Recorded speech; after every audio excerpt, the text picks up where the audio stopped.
Hi, Gerhard Bloom here, once again looking at the tyranny and the delusions of the social justice movement. Today I'd like to talk about toxic masculinity, but before getting on to that,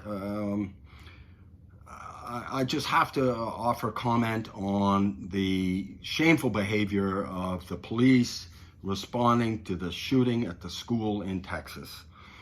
So as young kids are being slaughtered by a homicidal maniac, police are standing around waiting for the police. That's right, the police are calling for backup, so the police are waiting for police as little children, helpless little children, are being slaughtered. Now, this isn't a hostage situation where, you contain the environment, you don't want to precipitate, hasty actions on the part of the potential killer and call in a hostage negotiator. No. You get to a scene like this, as you're calling for backup, you're rushing in with guns drawn, and yes, you could be killed. You could be shot and you could be killed. But here's something to consider. As the gunman is shooting at the police, he is not shooting at little children. And the police have weapons, they have training, they have body armor. Unless undoubtedly some dummy is going to say, well, I don't know what I'm talking about. Well, actually, I do know what I'm talking about. I'm a former officer of the Canadian Armed Forces, and as it happens, I was a military police officer. I spent about half my career working for the intelligence branch, and half the career working as a military police officer. I deployed to Afghanistan on 4 separate occasions, twice to Kabul, twice to Kandahar, and I can tell you, if I had been in that situation, I would have run in with a butter knife looking for this killer. There are moments in your life where your moral duty commands you to risk it all, and this was such a moment. And I think it's absolutely shameful. I don't know where the fault lies, but there should be a thorough investigation, and somebody should be facing criminal charges for negligence. This is just beyond the pale. It's utterly inexcusable. We'll see how this shakes out. So let's look at toxic masculinity, and this dovetails very well with the school shooting, because like many other enraged killers, this guy came from a broken family and lacked a role model, a mature male role model. Now, why does this matter? Why does this matter? And can we simply... Undoubtedly, there are killers who have been brought up in good homes. And in fact, I talk about this in my book, Deconstructing Social Justice. There are, in fact, some people born evil. Most human beings are wired. They're evolutionarily wired for moral sentiment. Psychopaths are not. Psychopaths lack the wiring to feel the same emotions, particularly empathy, as you and I do, right?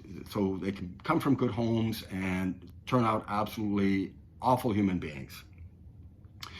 That said, the relationship between violence and fatherlessness is not an accidental one. It is an obvious one when you start looking at the statistics, right?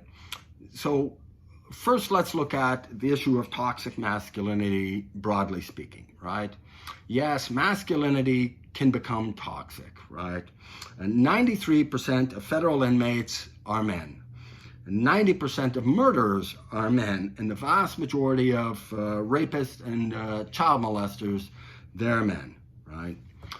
But now here's the interesting piece with respect to fatherlessness, right?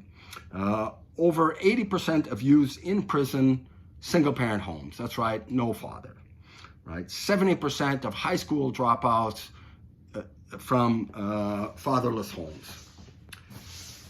What keeps young men, their masculinity from becoming toxic, is the presence of a stable male role model i.e. their father. And if you think, with Black Lives Matter, and having the family, the community raise your child, right? Yeah, one big happy family, the community will raise your child. No. Do you think I want to look after your child? I don't want to look after your child. I got my own things going on, right? And other people have their things going on. And no one will love your child and care for your child as you will. And fathers play a vital role in caring for their children. Now, they look at groups of elephants.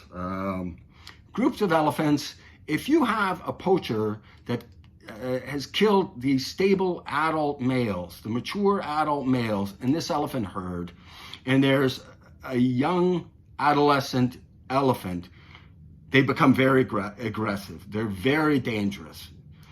This does not happen when you have stable, older male elephants around. Why? Well, because these adolescent males need to be shown how to be appropriately an adult male elephant. You see, elephants are a complex social animal. Guess what? Human beings are complex social animals. In fact, they're much more complex than elephants are, right? Now, this is, and I've discussed this before, unless we start speaking openly and honestly about issues like this, they won't get resolved. It's a huge problem in the Black community of single parenthood, right? Overall, in the United States, the single parenthood rate is 81%. 81% across the United States, and in the inner city, it's virtually universal. Young boys aren't being brought up by fathers, right? So they roam the streets at night, and their male role models are aggressive adolescent gang leaders, and they become very violent. The levels of violence in the Black community is astonishing, right? Overall, the arrest rate for Blacks is 9 to 13 times higher than the white rate. This is, and I'm speaking serious crime. Serious crime from the Black community is 9 to 13 times higher than the white rate. Now, we looked at male involvement in violent crime. So the vast majority of these arrests for serious crimes are Black men, right? Here's some other startling statistics, right?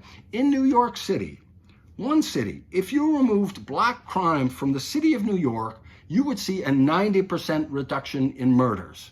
90% reduction in murders if you discounted all the Black killings. You would see an 81% reduction in robberies. You would see a 97% reduction in shootings, right? Blacks are 31 times more likely to be arrested for murder in the city of New York. In Chicago, without Black crime, murders would fall by 90%, robberies by the same percentage, 90% reduction in robberies, and rape, you would see a reduction by 81%. And lest you think I'm picking on the Black community, I am not.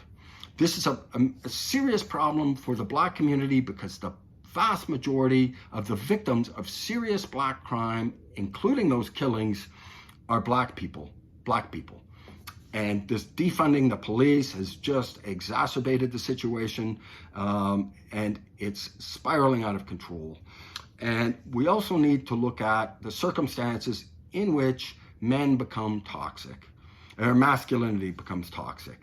Masculinity becomes toxic when you don't have men to show young men how to be men, how to be responsible, mature, and use their masculinity for creating moral good in the world. And I don't know what explains this cowardice in the Texas Police Department. This is hardly an example of masculinity at work. I think at the same time you have this toxic masculinity, you have the feminization of men. Young men either aggressive and out of control, or little sissy boys, who lack any kind of masculine traits, any kind of moral courage. And it's absolutely outrageous. And society needs to get a grip on these issues. And lest you think that I'm pulling out these statistics from thin air, check out my book, Deconstructing Social Justice. It's well footnoted. The citations are there, and I go into a much lengthier discussion of this issue and other related issues. I hope you'll check out the book. I thank you for tuning in, and if you appreciate the work, drop a thumbs up and subscribe. And thank you very much for your time. Bye-bye.